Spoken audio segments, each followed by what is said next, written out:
Well, I want to thank John for speaking. I don't know about you, but I could listen to him for quite a while and just trying to unpack all that's been said. So I'll leave it to Philip to respond. It's my pleasure now to call on Dr. Philip Hughes, the Senior Research Officer at Christian Research Association, to respond to John's speech. And I myself am incredibly thrilled that Philip has the ministry that he has the job that he has, and has had it for 29 years, he tells me. And when I asked him how many books he had published, he said more than you can count. So we decided to leave it at that. And we're privileged to have Philip in Australia to do the kind of work that he does, that Christian Research Association does, so that we know more about the world in which we live. So thank you, Philip.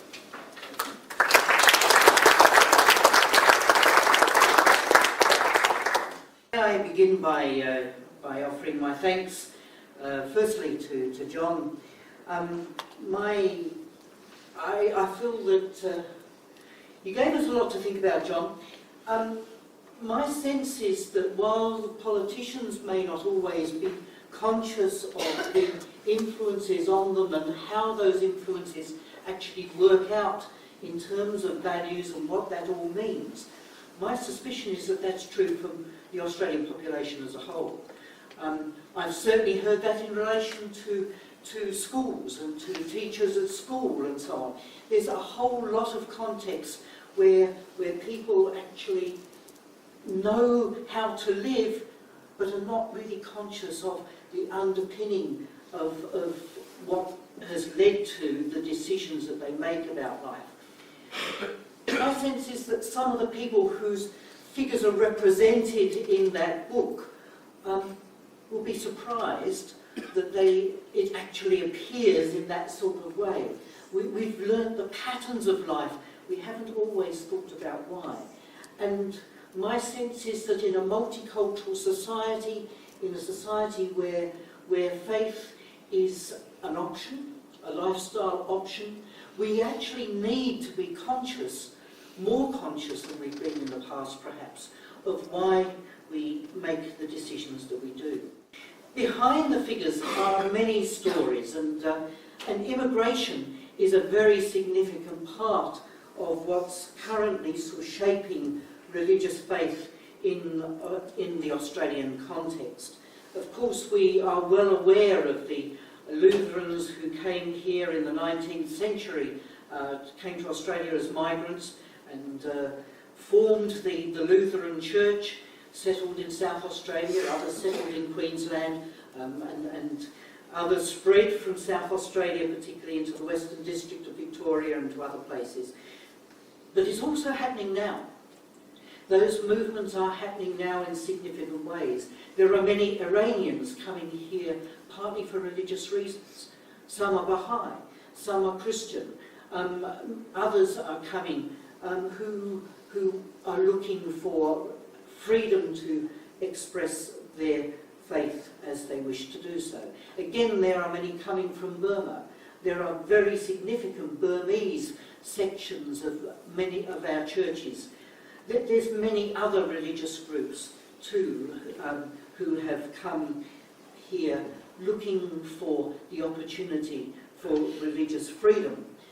And so religion remains a factor in immigration. And religious communities play a major role in people settling into Australia. They provide the basis for identity, for tradition, values and language. But I also think that the religious communities can provide the permission for change within society and have a significant role in doing that. Religious communities can say to their members, some change is okay and you can retain your values, or you can re-express your values in different ways. And immigration is shaping the faith of our society, and it's also changing the shape dramatically at this time.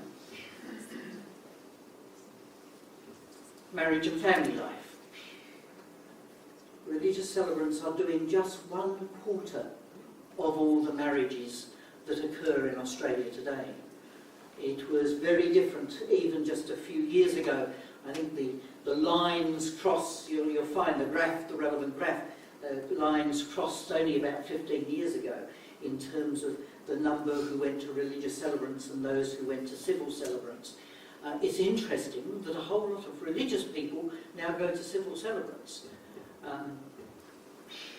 And yet, religious faith still has a significant impact on the nature of marriage and when people are getting married. And I found it fascinating actually to look at the statistics about the age of marriage and how much that is impacted by religious faith, whether people in fact choose to get married. There's also some very good data that's been developed by others, not by me, but I reported in there in terms of religious faith being a discouragement to divorce. And it's a significant factor.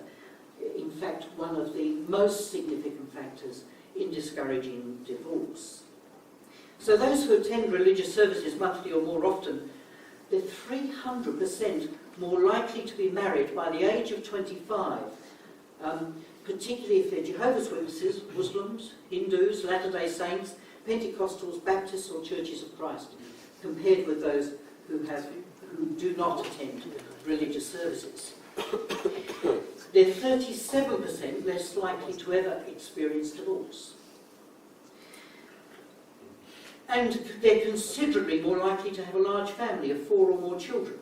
Again, particularly if they're brethren, Latter-day Saints, Muslims, Jehovah's Witnesses, Pentecostals, Seventh-day Adventists are in there, Salvation Army or Baptists.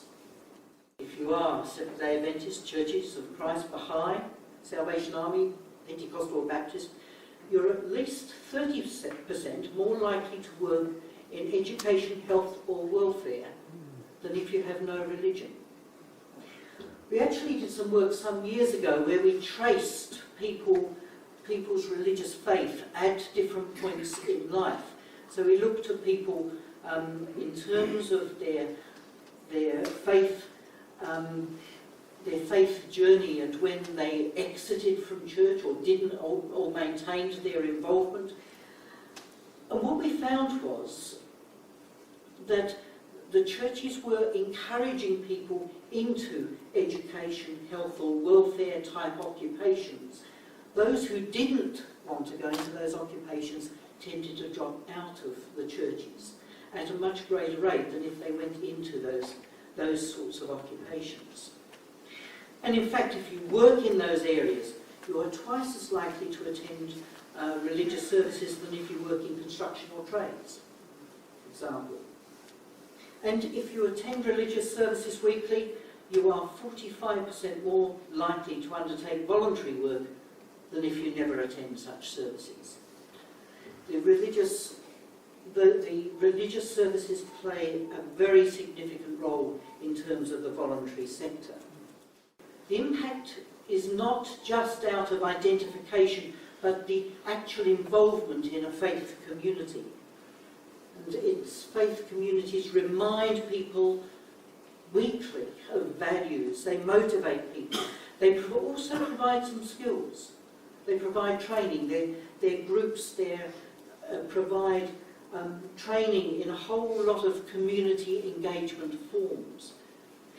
And they're also at the coalface in terms of actually inviting people to be engaged in the wider community. So religious faith has a significant impact on the ways people live.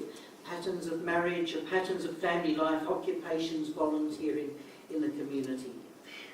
Again, not always consciously, I suspect, but certainly subconsciously.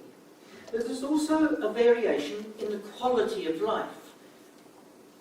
I found it fascinating that there's significantly higher levels of trust amongst religious attenders than amongst those who never attend. They're more trusting. And it's trust that actually keeps society moving, that makes trust is the lubricant of society, and a very important element in the whole community. Higher sense of of levels of meaning. 85% of attenders say life has a purpose, compared with 77% of non-attenders. Higher levels of satisfaction in life. 48% of attenders say they're very happy with life, compared with just 30% of people who don't attend religious services. A very significant difference. Looking at the book overall, it seems to me that religion contributes that people-centred approach.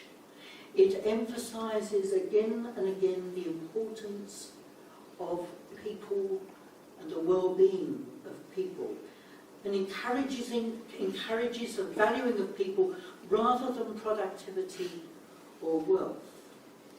It values relationships rather than living for oneself. And it seems to me that underlying most of our religious faiths, and certainly underlying the Christian faith, is the sense that there is more value, more meaning, more satisfaction in giving rather than receiving.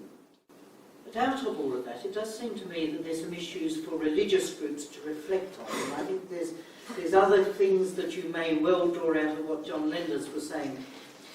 It does seem to me that sometimes religious traditions and organisations get priority over the valuing of people.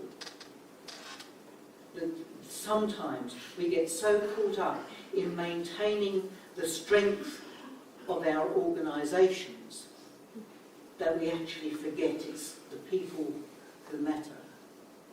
And my suspicion is that part of the low level of confidence in religious organisations today is a reflection of the fact that there's a lot of people in society who feel that the religious traditions are about self-support rather than about service. Sometimes it seems to me too that religious groups become bound by past traditions and fail to think through what that might mean in relation to contemporary issues. I find it interesting that there is currently no difference between religious attenders and non-attenders in relation to environmental issues. My sense is that we've still got to do a lot of thinking there. What does this human valuing of life actually mean in relation to the environment? Religious traditions, I believe, will live as they're reinterpreted for the contemporary context. As we think through those basic principles and values in relationship to contemporary issues and needs. And perhaps as we seek to communicate those in the wider society and with those who are involved in government, as John was suggesting, we need to be thinking, as well as encouraging those who have a leadership role in our society, to be thinking about the basis of our values. Certainly religious attendance is in decline, and that's affecting the whole society.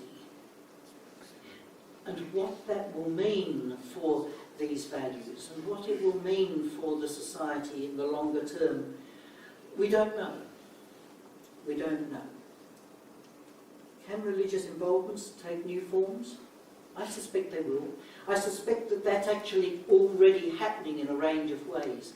And part of our task is to be open to that and engaging with that.